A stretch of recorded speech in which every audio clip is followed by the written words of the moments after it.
কাজ কাম সব শেষ, এখন হইতেছে দুইজন রিল্যাক্সে পাটায় ভাত খেতে বসে। আজকে দুজনে একসাথে পাটায় ভাত খাবো।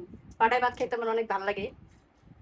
ওই যে পাটা পুছায় ভাত যে খায় ভর্তা বানানোর পরে, দুই ধরনের ভর্তা বানাইছি। কি উনি এটা নিয়ে আইছে, এটা আমি বানাইছি, এটা খালি বানাইছে বলছি উনি। আমি। খালি খালি শুধু ডলছে, এই যে বালাচাও বানাইছি, এটাতে অনেক মজা হয়েছে। আর এটা হইতাছে চেপা শুটকির ভর্তা, অনেক মজা। আর একটা বাজি লাগি, কে বেশি ঝাল খাইতে পারে। না, এই বাজি ধরার এখন দরকার নাই, কারণ হইতাছে তুমি ঠকবা। হুম শুধু শুধু লাভ নাই, আমার ভর্তাটা শুধু শুধু শেষ হইব, কিন্তু তুমি ঠকবা।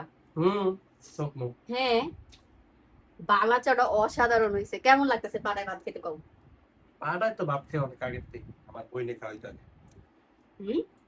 আইনাপু খাওয়াইতো, আমাকে ছোট একটা পাড়া ছিল, ওইটাতে আইনাপু ইচ্ছা দিত, খাইতাম। আর আমি সবার বেলায় খাইছি, নানি, আম্মু, খালা, সবার হাতেই খাইছি।